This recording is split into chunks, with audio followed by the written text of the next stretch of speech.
والسلام على من لا نبي بعده أما بعد أعوذ بالله من الشيطان الرجيم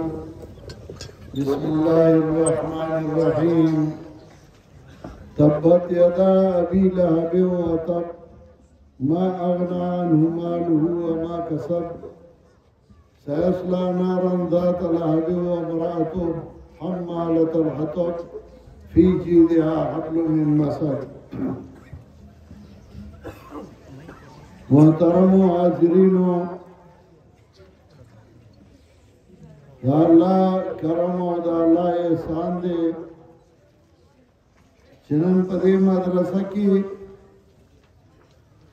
ډېر طلبا فارغ شوي چا تجوید کړل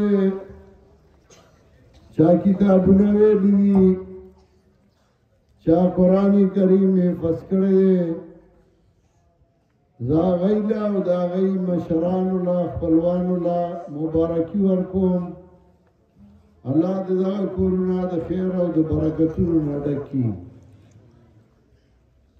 ورته زه چې کله د مدرسې ته رادنه شوم زمانگا محترم رور مولانا سمیع الحق سے بیان کو ماتے او حرایات شو زوڑو کیوں ما شیخ القرآن نور اللہ مرقدہو سرا پی خور تراغلہم نمانگا اشنا غرائی جماعت تلاڑو باشنا غرائی جماعت کے مولانا سمیع الحق سے نیکو شیخ قرآن آگتوی رازان سے پلوسائی تسم چه دوار لار شو وغور تایوری گزا امسار عالم امسای راواغستا او شیخ القرآن سرا پا گاڑی کی ناستا منگا دری والا گاڑی کی ناستو او دی پلوسائی ترالو آئی اول بیانو کو بیا شیخ القرآن نور اللہ مرقدہو تفصیلی بیانو کو او بیا منگا واپس لاڑو مات آگا حالت رایات شو شیعہ وقت آسے ہو چھے اشغرائی مولانا سیب شیخ القرآن نور اللہ مرقدہو او زه وړوکی منګه راغلی وو حاجی عبدالله صاحب او نور مشران مرګري وو او نن د اشغرای مولانا صاحب ناصر او زه دواړه راغلی وو دا سلسله روانه ده او دا به انشاءالله روانه څنګه موږ د خپل مشرانو په نقش قدم باندې روان یو نو الحمدللہ ثم الحمدللہ د پلوسای مرګري ایوم دا خپل مشرانو په نقش قدم باندې چې هغه د قران او سنت خدمتو نو په هغه طریقه باندې روان دي او الله دې همیشه لپاره آباد لري په دنیا کې دوه رشتې دي یو رشتہ چاہا دا وینی یا دا نصبی یا دا خپلوالائی او یو رشتہی چاہا دا عقیدی او دا عملی دا دوارا خواگی رشتی دا دا مینی رشتی دا دا محبت رشتی چاہا دا نصب رشتہی دا وینی رشتہی دا پینسی او دا پڑکی رشتہی او کدا عقیدی او دا عمل رشتہی حکم رشتہ چاہا دا عقیدی او دا عملی ما دیر مضبوطی پاگا رشتہ باندی چاہا دا وینی رشتہی آگا دا نصب رشتہی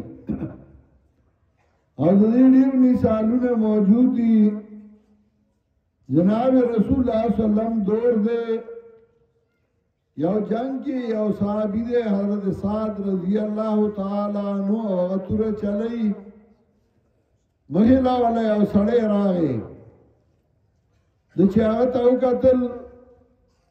نو هغه په ځای باندې پرېښود او حضرت سعد ترنه بل طرف ته مخ واړو او بل طرف ته جنگ شروع کړ.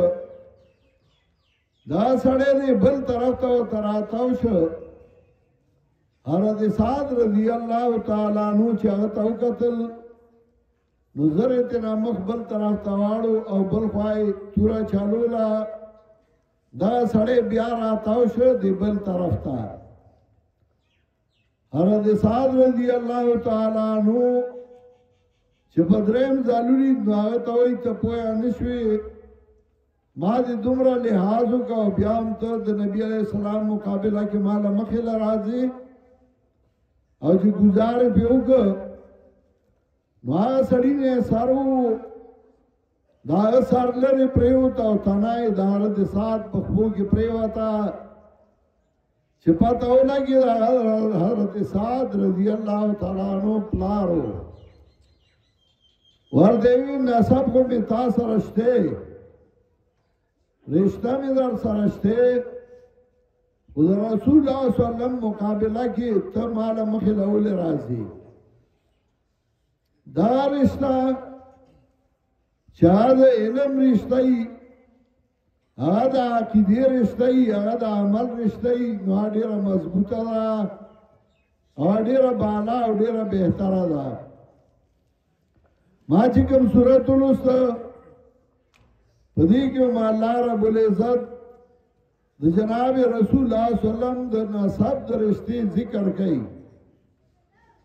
یو خوا د هغه نسب دی د هغه رشته ده د هغه تره دی د هغه تندار ده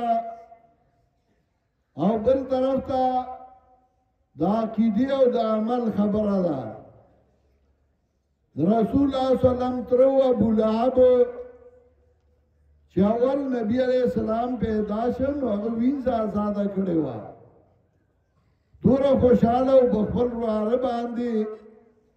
چې زما پس مرګي واره وشو نو هغه وینځه آزاده کړې و او ډیر خوشاله و.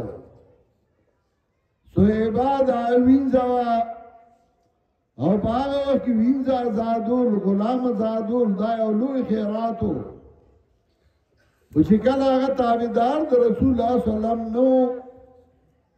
نو قرآن کریم کې الله مستقل صورت راوړي تبت یدا ابي لهب وتب تبادی شي لاسونه د ابو لهب او تبادی وی ما غنا عنه ماله وما کسب فائدہ ورنکړه دنه د مال واچ ګټلیو یوازې هغه نه خزه عمر سره ذکر کړه او تر قیامت دا غي ذکر وکي. دیو جو شاعر وی آل النبی اتباع ملتی من العاجم والسودان والعربی. آل دا پیغمبر آغا سوکی چاہ دا آغا تابداری کاغذ عجم رئی کاغذ عرب رئی لو کان آلہو اہل قربتی فلیصلی المصلی علی الطاغی ابی لہبی. کار دا پیغمبر آغا سوکو چاگه دا آغا خپلی دا آغا رشتداری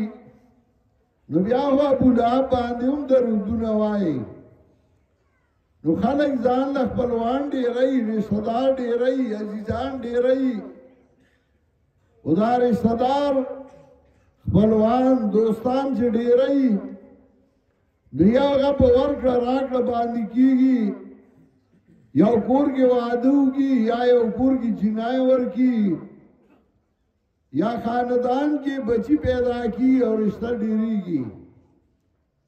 یو رشتہ د عقیدې او د عملي د عقیدې او د عمل رشتہ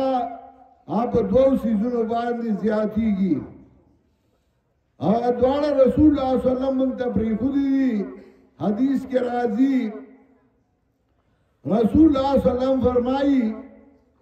ما تاسو دو سيزونه پریښودي ما تمسکتم به ما لن تذلوا تر سوچ تاسو ای باندې مانګول لګولي نو خطا ونه شي. یو د الله کتاب او دیم زما سنت چې تاسو د الله کتاب او سنت پیغمبر باندې مانګول لګولي نو چاره باندې خطا کیږي او دیو جنا دا دو سیزونه یو دا الله کتاب او دیم سنت د پیغمبر صلی الله علیه وسلم پدې چې کوم رشتہ زیاتی کم تعلق زیاتی کم مینا زیاتی نو دا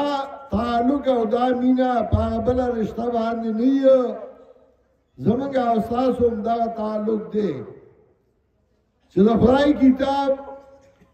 او سنت رسول الله سلام یو زمانہ یو دور داسې و چې دا الله کتاب شاته غورځول شوی و هغه د څوک ګزګار نه و ورڅخه نه و دوره به راواغس چې مړی سره به کټ کې کېښود دوره به راواغس چې د سخات ګوړې او صابون سره به ایښی یا دوره به راواغس چې ناوې له به قرآن په لاس کې ورک چې بختولی شي د قرآن زده کړه نه وه د قرآن ښودل نه و د قرآن ویل نه و او که چا به قرآن راواغسته فتوا به وشوه چې سوال سلمې نه کړي نو هغه قرآن نشي زده کولی شاه عبدالعزیز رحمت الله علیه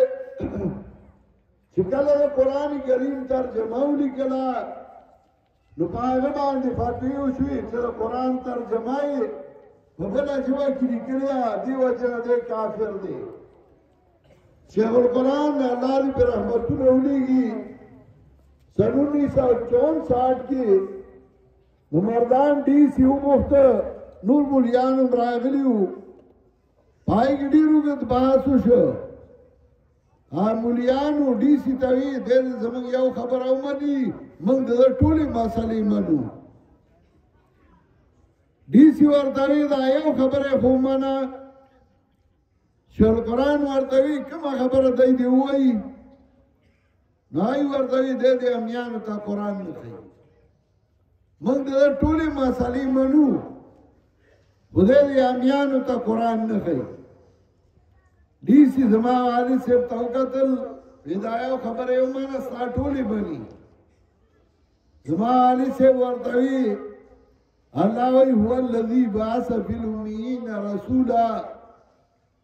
الله ذات چې امیانو کې پیغمبر را لېږلی یتلو علیهم آیاتې چې دوی باندې آیاتونه ولولي قرآن او سنت ورته وښیي او دوی ماته وایي چې امیانو ته قرآن مه ښیه وی په دې د مولیانو عزت کمیږي نو دې امیانو ته قرآن نه ښیي لوی جرم په دې ملک کې دا و دا نورې خاصې بانې وې جرم دا و چې د امیانو ته قرآن ښیي او چې کله دی په قرآن پوه شو نو بیا یې موږ نشو والی موږ یې نشو خوړی دا الله احسان و قرآن نن خلکو زده که امیانو زده که نارینهو زده که زنانهو زده که او د قرآن کریم درسونه عام شو دا د الله احسان دی نن قرآن کریم ښودلی شي او قرآن ویلی شي بله مدرسې دي درسونه دي یو د هغې نه دا ځای دی چې دا زموږ ډېر پخوانی او زوړ ځای دی زموږ هر وخت زړه غواړي چې دلته راشو او څه مصروفیات ډېر شي او څه طاقت کمیږي ورنه زموږ هر وخت زړه غواړي چې موږ دې ځای کې حاضري وکړو کار هم زیات شي منډې هم زیاتې شي سهار نه شورا وه اوس دا پروګرام دی بیا بل دی نو علم ځان رسولي وخت هم کمي د دې وجې په دې لږ بیان اکتفا کوم او انشاءالله که ژوند دی او خیر وي زه به بیا راځم